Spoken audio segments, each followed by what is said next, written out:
Okay, I'd like to thank you all for coming here today. I'm Sarah from the Killington Pico Area Association, and we're really glad to host this second part of our three-part series about being a mountain bike friendly business.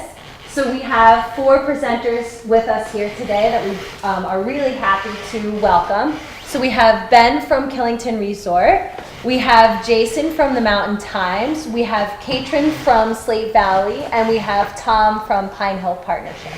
And today we're going to talk about what our regional trail system looks like. Where can you send visitors? Where can you go yourself? What are the different types of trails? Where should you go if you're a beginner? Where should you go if you're advanced? All these different things, and we have a wonderful trail system right in this area. So I think that this information session is going to be really a great resource. So I'll stop talking about this, but what I'm asking you to do is hold your questions until the end, and then they'll answer them when everyone is done talking. So, all right. Thanks, guys. And we're going to start with Ben. All right, thanks, Sarah. My name is Ben Colonna. I manage the interior operations at the Killington Bike Park, so that's lessons, service, rentals, and retail. We offer lift service downhill mountain biking at the resort, and it has, in the last few years, we've really focused on the beginner and intermediate skill set of our ridership. This definitely has helped us increase our riders at the resort and also just make it more accessible for really anybody to do downhill, which has had maybe a poor representation in the past about a Red Bull Rampage style of descent, where it really is not the case, even though you could still find that if you really wanted to. My other side of the gig here in Killington is the president of the Killington Mountain Bike Club. We started this late 2015. And now, from then until now, in 2018, we have 4 miles of trail that are new in the town of Killington, just past Kent Pond on the right if you're going north. Those trails are really focused on the beginner cross-country mountain biker. So it's very low vert. They're a stacked loop system, which is a kind of a modern way to do trails where you can't get into something difficult without going through the processes to get there. And then you can really just stay wherever you want in this network, and it's easy to get in and out of.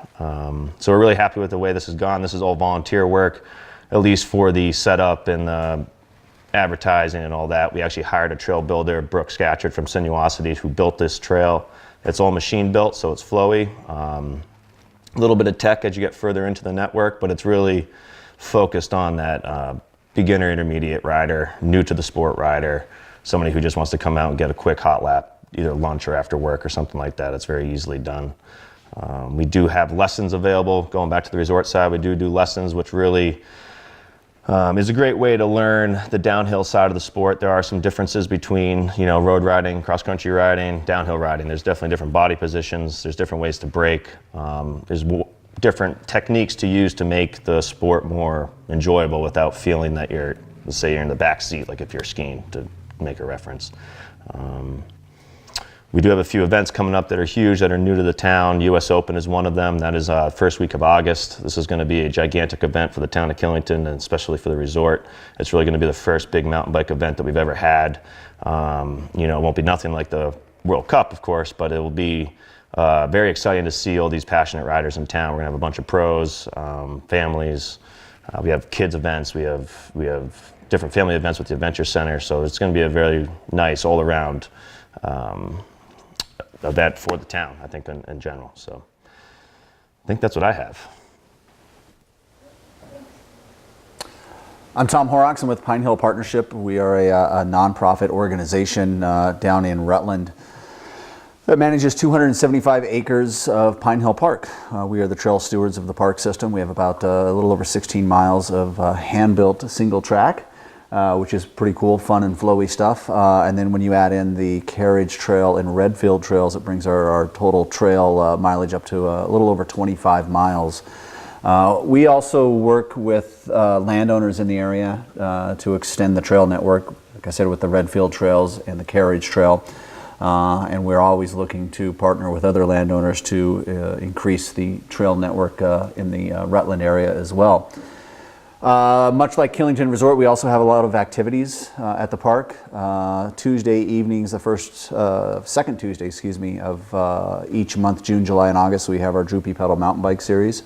And it has grown quite a bit over the last few years. We've seen, I think when we first started the series, there was maybe 15 of us that were racing, and now with our youth mountain bike program that we have on Monday evenings down at the park, we've seen 50 to 60 plus participants and a lot of kids, which is really good to see because that helps to grow the culture of mountain biking in the area from a grassroots level, which extends out and really makes the sport grow overall in this whole region. I mentioned the events that we do. We also do women's mountain bike clinics. A very important part of growing the mountain bike spectrum too is getting more women to participate. Very similar how it is with skiing and snowboarding. You have a lot of women that will become mountain bikers at a younger age, high school, college, and then maybe fall out of the sport, similar like what they do in skiing. And it's very important for us to bring them back into the sports and continue that, because that's what makes it also a family sport as they get older and grows the culture as well. So women's mountain biking, very, very important for us. One of the cool things about Pine Hill Park, I was up in Waitsfield the other day riding my mountain bike at their trail system up there, and ran into a couple guys from Massachusetts who were asking about trails to ride up in the area up in Waitsfield. We ended up chatting for a while, and I asked if they had been to Pine Hill Park. And they said they had not, because it was on their bucket list. A lot of their friends had, and being from Massachusetts, for them it was a little bit closer. And they definitely wanted to hit it up, because as we continue to expand our trail system and talk about more trails in the area, I think that's what makes Pine Hill Park in Rutland County a premier mountain bike destination. Just pulling up a stat on singletrack.com, obviously we know Kingdom Trails, what I commonly refer to as the Fruta of the East, is the number one destination in all of New England, not just Vermont, but all of New England for mountain biking. Perry Hill up in Waterbury is very popular, but then you add in Green Mountain Trails, Pine Hill Park, and Killington Mountain Bike Park, 3 destinations right here in Rutland County. And you can really see how we're starting to grow as a mountain bike destination. And then when you throw in the Slate Valley trails not too far away, you're going to see how we're going to start really exploding on that. So I think that's really something we need to think about as we grow and we expand. How do we take that next step and continue to offer not only a great experience for those of us that live here, but a great destination experience for those that come to our area. And speaking of destination, how do we maximize the economic benefit that we have with trails in the area? And, Killington's seen tremendous growth from 2,000 mountain bike visits back in, I think it was 2013, to just north of 23,000 last year. So it's, the number one destination in the Northeast for mountain biking, and we've grown a lot, and you're starting to see that exponential growth in the outlying areas as well. I'm sure you guys have seen growth with your trail systems, people participating. We've seen it. I know Green Mountain Trails has as well. So when you look at the economic benefits, we've started to do some economic surveys at Pine Hill Park. And based on our preliminary economic surveys, the average visitor is spending about $100 a day in the area, and they're spending an average of 3 days. Going back to those gentlemen that I spoke to in Waitsfield over the weekend, they were up for 3 days. They rode Blueberry Lake in the morning. They rode the Waitsfield trails. They were going to go hit Perry Hill and probably hit Green Mountain Trails or Pine Hill Park on the way back home. So they're spending time here. They're spending money here. And on average, what we've seen is mountain bikers are coming into the area and spending about 11 days a year coming into this area to ride their mountain bikes. So as we see the regional area expand, we're starting to see more and more people here. And of course, it's growing the mountain bike culture here. And I talked about that with the youth mountain bikes and the women's clinics. I think that's very important because that's what gets that word of mouth going. And just like we've seen with skiing and snowboarding, over the years, we're starting to see that with mountain biking. I think one of the other real important factors, and we're really fortunate living here in Vermont, is we have really good beer. And a lot of people come to mountain bike to ski and to drink the beer, and you throw in some of the great breweries that we have in this area, you start to see that mix in there. So we're starting to see some really cool stuff. So where do we take it from here? How do we grow both nationally and possibly internationally? We've already seen a lot of visits from Quebec. We're looking at things from the Pine Hill Partnership as far as how do we establish this area as an IMBA ride center, which would give us a lot more free publicity. Those are things that we're currently looking at, and entertaining to see, just where we can go. Talked about the culture. Growing the mountain bike culture is very important because that's the root of the whole thing. And in order to grow the mountain bike culture, that's what leads to our next generation of trail users, trail builders, and trail access. And one of the things that we're really looking at is how do we, from a regional standpoint, how do we start to, develop areas within our mountain bike pockets, basically, and connect these areas. We have the Velamount Trail coming from Stowe to Killington. How do we look at our next thing and do a trail from Pine Hill Park or Rutland up to Pico or to Killington? We're currently looking at some options with that and talking to the Rutland City Forester and Rutland City Public Works based on the land that is between here and Rutland, being all Rutland City, and how can we expand upon that and create a destination, another destination and another unique experience. Whereas you could take the bus up from Rutland and do a downhill all the way back down, similar to what you would see in like Moab with Porcupine Rim or some of those other epic rides out west. So those are yeah, exactly. So and create that backcountry experience that people are looking at. And when you start to connect those pockets in that, then you'll start to see the amenities. How do we create mountain bike friendly amenities? From lodging and restaurants. One of the nice things, and I've gone places to ride my mountain bike numerous times, but you go and you're looking for a hotel that has a bike wash that provides old towels so you can clean your bike off when you're done, and bike storage. Those are key things. Just very similar to how we do it in the winter with ski storage and that. So very important things to look at. And I also think that as we look at the big spectrum year-round mountain biking. It's not just a summer sport anymore. Fat bike sales are doing incredibly well. It's a growing part of the sport, and we're going to be grooming more trails in Pine Hill Park. Knock on wood, we get another decent winter, and we have trails to groom. We'll be grooming select trails and offering a mountain bike experience in the winter. So a lot of good things happening, and I think as we grow as a region, it just gets that much better. Yeah.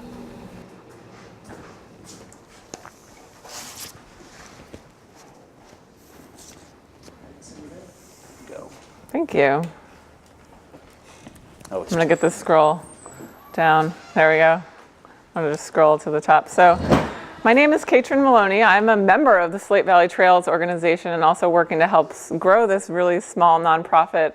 The group started in 2015, much the same as the Killington Bike Club, and they've been working on creating networks of bike and foot trails all through the Slate Valley region of southwestern Vermont. So the group's centered in Poultney, but they have some resources in Castleton and Wells and in the region. So I think what's nice and unique about Slate Valley Trails is that they do focus on the foot trails and the mountain bike trails and also gravel rides. So you might have heard around gravel riding, gravel grinding is becoming really popular. So what Slate Valley Trails has done is mapped a whole bunch of gravel rides. So the gravel riding in the Slate Valley is just off the charts. It's beautiful, open farmlands, all these beautiful buildings with slate roofs, very pastoral. The roads are quiet. There's many gravel roads. So I think that's a really neat resource that Slate Valley Trails has developed. It's a small volunteer-based nonprofit. They are run by a board of directors. They're a membership organization, a chapter of VIMBA. So they're really trying to sort of grow the resource in this grassroots way, much the same as Pine Hill Park, focus on the community. But they're also aware of this broader,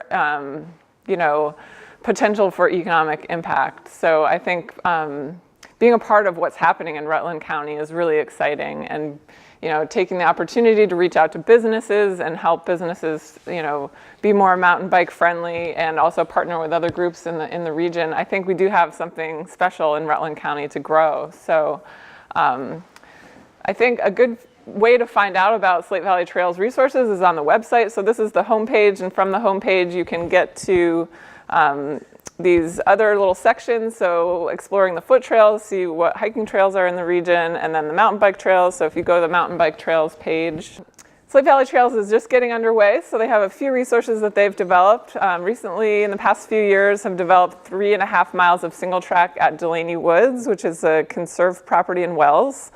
So that single track trail, very family friendly. In the past couple of years, also has developed just over 7 miles of single track at Endless Brook in Poultney. There's some challenging climbs there. I think the trails are rated beginner intermediate, but definitely bring your legs if you want to go ride there. You will be rewarded by beautiful views of Lake St. Catherine. So that's wonderful. And then, take a dip in the lake after the ride. And as I mentioned, there's this gravel ride network that's the folks at Slate Valley Trails have mapped 16 different awesome gravel rides. And then there's the rail trail for a real family-friendly experience. So Slate Valley Trails is working to help support that rail trail growth in the area. So that extends beyond Poultney down towards Pollitt and Rupert area.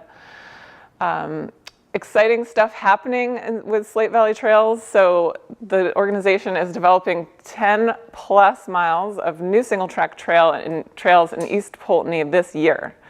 So I think once those trails are built, so by the fall, you start to have a destination level experience over in Poultney with the 7.5 miles of Endless Brook just down the street, these new trails in East Poultney, over 10 miles of single track. It's going to be, again, sort of a stacked loop system where the trails close to the trailhead are more beginner intermediate friendly, and then you're going to climb to the top of a pretty significant hill and be able to descend on a pretty nice downhill trail and some more advanced level riding. So really keeping the whole family happy. Mom can go rip on the downhill trails and dad can take the kids around the lower trails.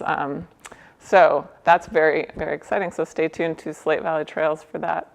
The organization is also interested in doing more events. So this year they're hosting a summer social on July 8th at the Lake St. Catherine Country Club. They're going to do some outings starting at 3 and then a little social event at the country club and raffle off a fat bike there. So check the web for that and look for more events in the future.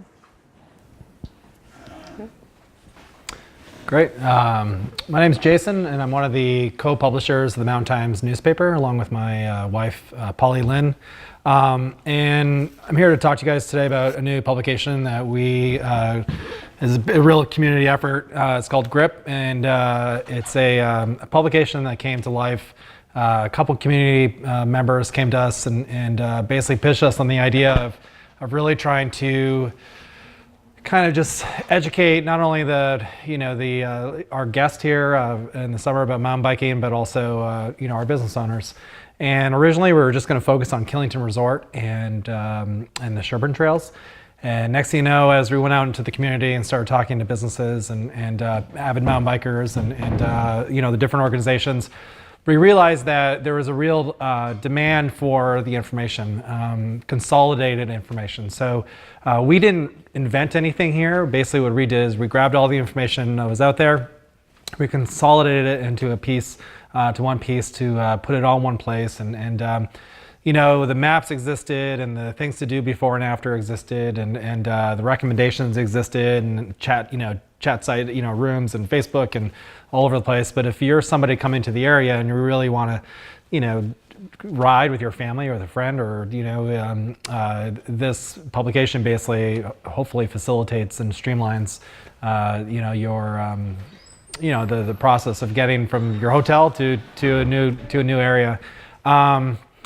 This publication couldn't have come to fruition without the help of, Pine Hill Park and Slate Valley Trails and Killington Resort, and Ben was a huge help in this as well. And basically what we focused on was Pine Hill Park, the Green Mountain Trails, Sherburne Trails, Killington Resort, Slate Valley, and Okemo. And basically we're in here is where you really focus on the intermediate and beginner rider. So what we've been doing for the last couple of weeks that this has been out is we're going to the different hotels and inns and we're talking to the innkeepers and saying, hey, listen, if somebody asks about mountain biking or if somebody's asking about something to do in this area, give them this publication because they can go to Killington and really not take the gondola all the way to the top. Like we tell people that start small and work your way up. And the same thing for Pine Hill Park. And the Green Mountain Trails are amazing, but maybe that's more focused for the intermediate and expert rider, and not to misinform our guests of going up there, even though it's a great view on top and it's beautiful up there. But if they, for the first time, get on a mountain bike and they go up there and they find themselves in a situation, it's like riding a black, the first day you're on skis, and then you bring your skis back, you don't want to do it again. So we really, this publication is really focused on that, and kind of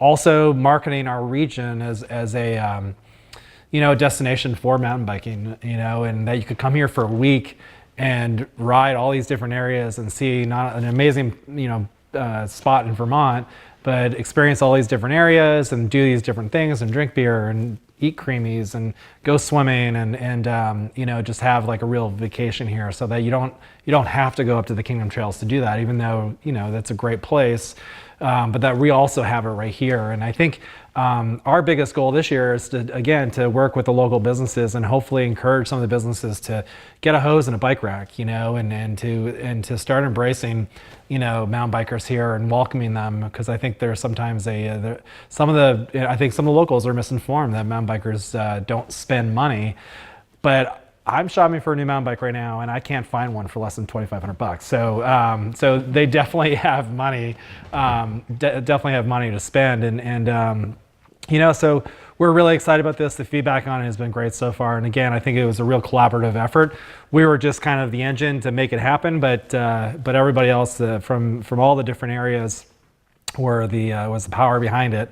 Because I'm not, a passionate mountain biker yet. I feel like I'm going to become one, but we couldn't have done this without the help of the community and the business owners and these guys sitting here next to me, and so we're really excited about it. So definitely, there's plenty of them here. They're gonna be all over the place. We printed almost 15,000. We're mailing out another 5,000. There's just been a really high demand for this publication, so we're really excited about it. Do you have any questions in the audience here? That's a good note. I'm David Nielsen, Turner River Lodge. One thing, I understand all the different trails, there's different levels and actually different types of mountain biking. So we're talking about, downhill mountain biking, and then you're talking about gravel grinders and stuff like that. But what I really loved when Tom was mentioning connecting, trail systems to different trail systems, and then, is it Katrin? Katrin, yep. Okay, I saw the R there. Obviously the length of your trails. You're talking about gravel grinder stuff. You're talking about more lengthy cross-country stuff. But one thing to think about is if that effort happens and when it happens, and hopefully it does happen, and obviously that's going to take a long time to do, and decades it could, to really connect up these trail systems if we ever did it. But bike packing is becoming big now, and to just have people passing through, spending their time and money at Killington, obviously. But, promoting that whole side of it also is important, not just the person driving their car to a destination, getting out of their car, but hey, you could go from southern Vermont to northern Vermont, on your bicycle. And it's definitely bike packing is definitely an up and coming sport, for sure. It's definitely one thing to think about and a way to promote. Can I speak to that up for a moment? Sure. Just restate. What? Restate that you. So the question, I guess, is at hand is starting to talk about the bike packing aspect from north to south, east to west, whichever direction, connecting these loops together, or maybe not even connecting them together, but making a trail to it. So the Velamont project, as well as Tom's project with the Rutland to Killington connection, this is done and driven specifically by, over the past few years, VIMBA, who's Vermont Mountain Biking Association, which the Killington Mountain Bike Club is a part of, as is Slate Valley, took surveys from their members, and one of the main wants or requests was long trail, like connecting trail, backpacking trail, hut-to-hut trail, all in kind of the same category. So this Velamont project that has been in process for about a year and a half, maybe a year or so, is going to start this backpacking hut-to-hut style of pure single track in the woods pretty much the whole way. So that's amazing to think about if we can connect essentially Killington Resort to Stowe via single track mountain biking trail. That's a lot of distance. It takes 2 hours to get there in a car. So, you know, as a crow flies, it's probably not as far, but either way, this is real and it's happening. There's funding behind it, and we're going to start utilizing huts that are already in the woods. One, unfortunately, was burnt down this year, but they are going to rebuild it. And that's going to be one of the first connections from Killington to South Pond, which is up north of Chittenden Pond. And then we'll go down to Pittsfield, which will have a cabin up there, which already exists. And then it'll make its way to Rochester, Waterbury, Stowe, and then so on and so forth. So it's a huge project to think about in terms of space. And then continuing that with going from Pico, Killington down to Rutland. And it's not that far away. We're not talking decades. We're talking 5 years possibly. So it's the backing's there, the funding is starting to get there, and the commitment between all these clubs and chapters and organizations like Pine Hill. You know, it's pretty amazing to think about that all these people can work together towards the same common goal to create this amazing bike network that we could have in Vermont that nobody else in New England is going to have. And then maybe not even the East Coast, you know, but you got to go to West to get something like that. So that's pretty neat, and really exciting to be a part of, for sure. So hopefully we can see that, you know, type of need and want and you know, aspect to get going. Yeah. Thank you. I mean, if you're going to talk about like where do you put most of your energy, you know, I think right now we probably have enough trails for capacity, but most energy should be going into getting youth on mountain bikes, because that's what's going to grow the population and get people out there. I mean, there's hiking trails out there now that are growing in because people don't use them anymore. Mm-hmm. So that's the number one thing for sure. Yeah. Not building trails, but getting the youth involved. You need to get people to understand that we have these trails too, and that's part of what this is, you know, and why we're doing this too is let's get that word out there that, hey, we have some really rockin' bike trails here, and all sorts of variety, any ability level, any real, you know, specialty level of bikes. We have it here in Killington and region, not just, I say Killington, I live in Killington, but like Rutland, Pittsfield, Slate Valley down in Polton, and all that stuff. So it's awesome. Well, and I think your suggestion about focusing on youth is really important. And building trails, so a lot of the new trails that are going in are for beginning mountain bikers. So that's one thing is, you know, I used to ride in places like Waitsfield. There was not a trail that someone that was a beginner could ride. You just couldn't ride there. So a lot of the new trails that are being developed are more focused on beginner friendly. But then, you know, like you were saying, you're doing this really successful youth mountain bike program and growing the sport that way. We'd love to, you know, build something like that in Slate Valley. Yeah. Can I speak to the youth mountain bike side? So Pine Hill Park is doing a lot, the Pine Hill Partnership rather, in terms of, so is Killington. But from the partnership's perspective, we're really struggling with volunteers to maintain that. So that the youth mountain bike scene is exploding. We have lots of kids, and we need more people to help with that. We're getting between 50 and 60 kids on Mondays and Thursday nights on a regular basis right now. Wow. Yeah, it's incredible. Yeah, It's huge. great.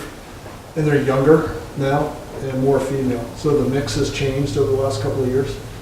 It's getting to the point where we might want to start thinking about how we can actually support this financially, maybe pay someone to help organize these youth events because they're growing. And Killington Bike Park, I mean, they're giving lessons to families with kids now. And it's growing. Mm-hmm. Yeah, it all works together. You know, you got to have the right bike, right, as well. So, I don't know, 5 years ago, you couldn't buy a 20-inch full suspension bike. It just didn't exist. Now, Norco, for example, that's what we use, has probably the best kids bike on the market for at least cross-country downhill type of style. So you have full suspension. The levers are correct for the kids' smaller hands, you know, then it goes 24-inch bike, then you have a 26-inch bike, 27.5-inch bike, then for the tall guys, 29-inch bike. That's kind of how I look at the wheel sizes, at least for mountain biking. I want to say thank you to our awesome presenters.